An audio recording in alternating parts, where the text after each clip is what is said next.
किसी पे घेर देना चाहे आप, ये मारेगा नहीं। तो ये काम कैसे करेगा? इसको जैसे ही हम घोल बना के छिड़काव करेंगे तो पत्ते पे जैसे ये पौधे पे ये दवाई गिर जाएगी तो मित्र कीट तो पौधे को खाता नहीं है, वो तो नुकसान करता नहीं है। तो जैसे ही कोई कीट इस पत्ते को खाएगा, इस पत्ते पे ये कीट रोधक गिरा हुआ है, जैसे ही वो पत्ते को खाएगा उसमें एक एलर्जी पैदा हो जाएगी, वो नपुंसक हो जाएगा, प्रजनन क्षमता खत्म हो जाएगी। अब वो या तो वहां भूख मरे या उस खेत को छोड़े, उसके पास दो ही विकल्प है सर।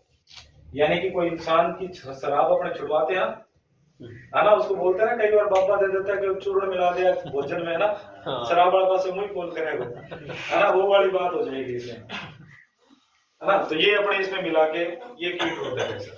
1 लीटर पानी में 1 ml या 2 ml मिला के घोल में, जैसे ये दूसरा घोल बनाएंगे ना, इस घोल में साथ में ये मिक्स कर देंगे तो हमारे बीमारी वाला काम भी साथ में ही हो गया।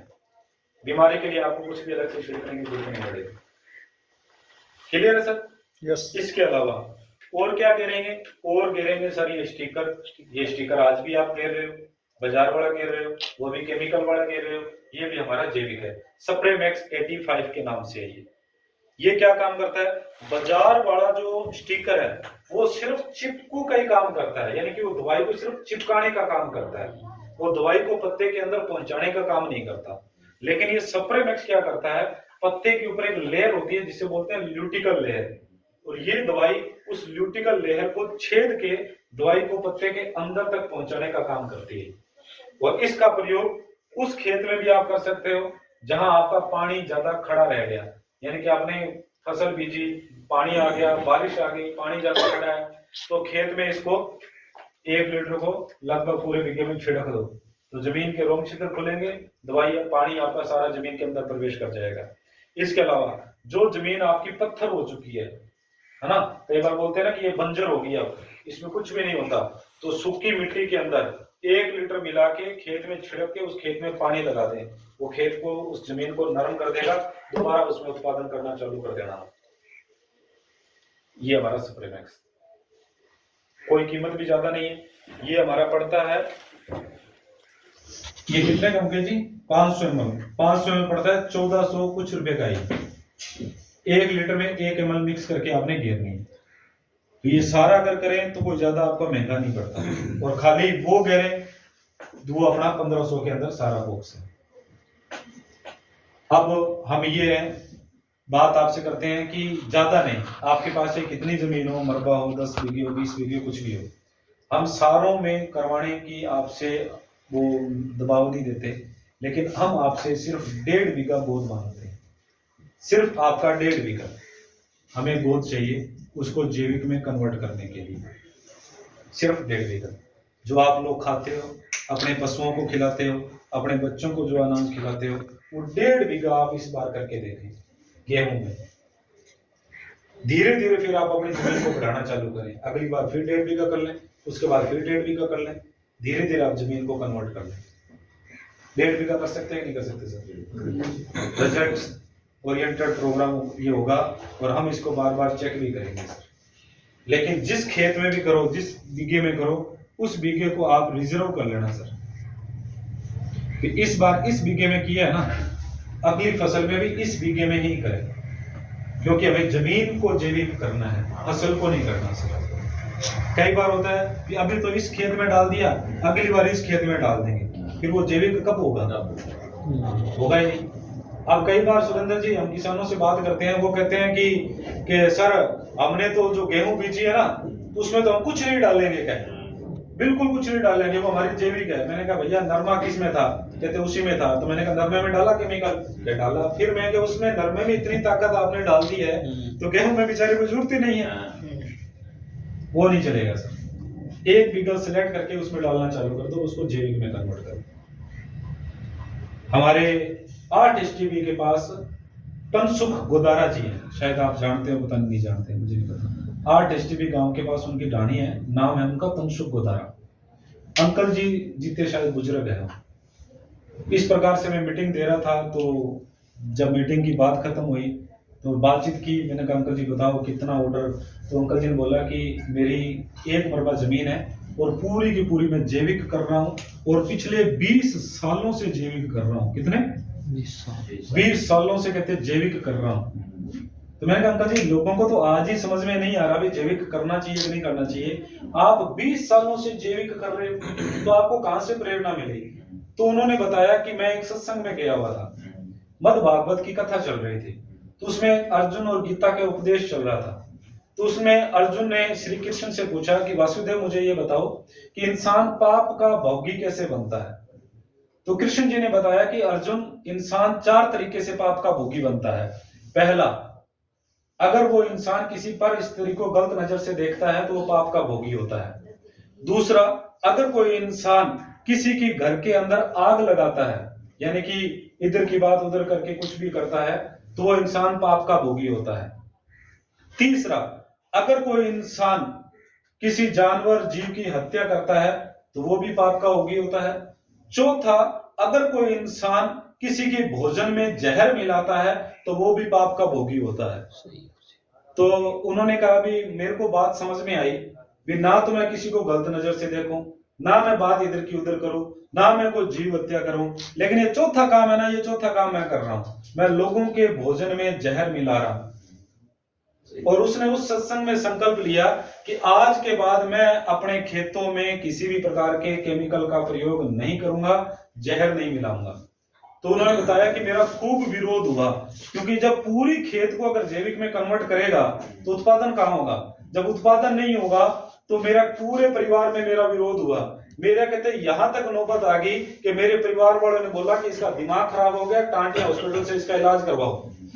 घर से बेदखल करने की तक की बात आ गई थी, लेकिन मैं अपनी जिद पे अड़ा रहा। आज मेरा पूरा का पूरा खेत कहते ऑर्गेनिक है, और मैं उस खेत को विजिट करके आया। उसने अपने लेवल पे पूरे खेत में खाड़ा बनाया हुआ है, डिग्गी बनाई हुई है, और उसने वो टैंक बड़े बड़े बनाए हुए हैं। उस टैंक से सीधा सप्लाई जो पानी खाड़ों से जैविक वाला जो रसायन है वो सीधा उनके खेतों तक पहुंचता है। बड़ा शानदार उसने स्ट्रक्चर तैयार किया हुआ है। मतलब इंसान को देखो, सोच समझ, कहते हैं ना कभी या इंसान को लात लगती है या फिर कोई बात लगती है। महात्मा गांधी को है ना अंग्रेजों ने लात मार के ट्रेन से बाहर निकाला था कि चल है बैड इंडियन, है ना। उसने कहा अंग्रेजों तूने मेरे को ट्रेन से लात मार के बाहर निकाला है, मैं तुमको देश से बाहर निकालूंगा, है ना। हम तो सभ्य इंसान है सर, लात तो किसी को मारते नहीं, बात से ही काम चलाते हैं, है ना। और हमारे बात लगे यानी कि हमारे घर में कभी लात लगे, मतलब कोई ऐसी नौबत आई, उससे अच्छा है कि बातों से काम चल जाए और हम अपने आप में सुधार कर लें सर। महात्मा बुद्ध राजा घराने सा था सर, है ना। नाम क्या था उसका? गौतम बुद्ध का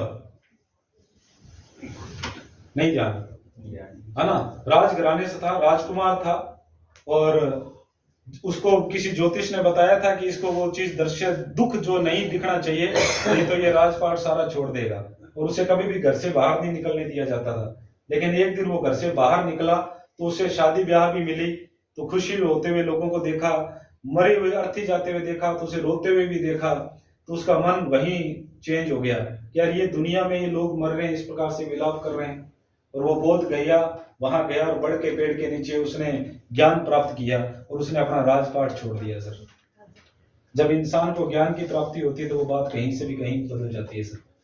लेकिन आप सारे सभ्य लोग हैं, अच्छे लोग हैं, और आज मेरी पूरी बातों का आपने ध्यानपूर्वक सुना और धैर्य से सुना, तो आप वास्तव में आपको मैं अच्छा मानता हूं। ऐसे बहुत से कम लोग होते हैं जो इतनी बातों को धैर्य से सुनते हैं। लेकिन आपसे रिक्वेस्ट है, अभी आप 1.5 बीघे का सर ऑर्डर करके जाएंगे, सिर्फ 1.5 बीघे का, ज्यादा नहीं सतपाल सर, 1.5 बीघा, ज्यादा आपसे नहीं मांगते। क्यों सर? जी 1.5 बीघा। तो मैं अपनी बातों को यही विराम देता हूं। इसके अलावा हम इस बिजनेस को आगे बढ़ा रहे हैं सर। ये बिजनेस अच्छे लोगों का है, लोगों को आगे बढ़ाने का है। आज हर इंसान को कुछ ना कुछ एक्स्ट्रा इनकम की जरूरत है। आज बेरोजगारी बढ़ती जा रही है, लोगों को रोजगार की जरूरत है कि नहीं है सर? आज जिनको रोजगार नहीं मिल रहा वो गलत दिशा में जा रहे हैं, युवा नशे के चक्रों में जा रहे हैं, चोरी करने के चक्रों में जा रहे हैं। लेकिन यहाँ हम लोगों को एक सही रास्ता बता रहे हैं ताकि आप सही दिशा में आके अपने जीवन को कामयाब करें। तो एक इस बिजनेस का एक बड़ा माहौल हमें मिलने जा रहा है। वो बड़ा प्रोग्राम इस 17 तारीख को सूरतगढ़ में होने जा रहा है सर। इस प्रोग्राम को देने के लिए हमारे सीनियर मिस्टर महावीर सारण जी आ रहे हैं, जो हमारे पड़ोस के रहने वाले हैं और आज जयपुर में शिफ्ट है। पिछले 20 सालों से वो इस सिस्टम में काम कर रहे हैं। आज एवरेज इनकम की बात करूं तो लगभग 30 से लेकर 40 लाख रुपए वो महीने के कमाते हैं सर, और वो हमें सिखाने के लिए आ रहे हैं कि इस बिजनेस में भी आप कामयाब कैसे हो सकते हैं। तो 17 तारीख के सूरतगढ़ के प्रोग्राम में आप सभी इनवाइट हैं सर। उस प्रोग्राम को आप अटेंड करें, देखें कि इस बिजनेस में हमें क्या कुछ मिल सकता है। हम अपने सपनों को पूरा कर सकते हैं, हम अपने ड्रीम को पूरा कर सकते हैं, हम अच्छे मकान की जो कल्पना लेते हैं वो पूरी कर सकते हैं, हम गाड़ी की कल्पना पूरी कर सकते हैं, हम अपनी वो सारी इच्छाएं पूरी कर सकते हैं जो हम जीवन में चाहते हैं इस सिस्टम के माध्यम से। जाना चाहिए कि नहीं जाना चाहिए सर? जाना चाहिए सर। 17 तारीख के प्रोग्राम में आप सभी इनवाइट हैं। आज तारीख हो गई है सर 14, 15, 16 यानी कि रविवार को सूरतगढ़ के अंदर आप सभी सादर आमंत्रित हैं। इस प्रोग्राम में हम सभी मिलेंगे। आप सबसे मिलके बहुत बढ़िया लगा और टाइम काफी हो चुका है। मेरे शब्दों से आपके दिल भावनाओं को ठेस पहुंची हो तो छोटा भाई समझ के माफ कर सकते हैं। आप सबसे मिलके मुझे बहुत बढ़िया लगा। हमारे इस गांव से दिलीप जी बहुत बढ़िया तरीके से काम कर रहे हैं, दिनेश जी आज बहुत बढ़िया तरीके से काम कर रहे हैं, सुरेंद्र जी इस सिस्टम में बहुत बढ़िया तरीके से काम कर रहे हैं। अपनी दुकान पे आज ये आरसीएम के प्रोडक्टों को लोगों को अच्छा प्रोडक्ट मिले इसलिए आज अपनी दुकान पे ये आरसीएम के प्रोडक्टों को लोगों को बेचते भी हैं। अगर जब तक आप आरसीएम ज्वाइन नहीं करें तो सुरेंद्र से खरीदारी कर सकते हैं। और मैं तो कह रहा हूँ आप अपना रजिस्ट्रेशन करवा के ही इस काम को चालू करें। अगर आप यहाँ से सेल अच्छी करेंगे तो हम जल्द ही आपके गांव में आरसीएम के स्टोर भी खुलवा देंगे ताकि आपको विजयनगर और जयसर जाने की भी जरूरत नहीं पड़ेगी। सारा का सारा सामान भी आपको यहीं से मिलेगा। पार्ट टाइम आप इस काम को कर सकते हैं। आप सबसे मिलकर बहुत बढ़िया लगा। अगर कोई आपका शंका सवाल हो तो आप पूछ सकते हैं। बाकी आगे की कार्रवाई के लिए आप सबकी जोरदार तालियों के बीच में मैं इनवाइट करने जा रहा हूं दिलीप जी को, जिन्होंने आज की मीटिंग का अपने घर में आयोजन किया। बड़े प्रयास के साथ हताश निराश हुए क्योंकि लोग आते हुए नजर नहीं आ रहे थे, लेकिन प्रयास करना चाहिए इंसान को।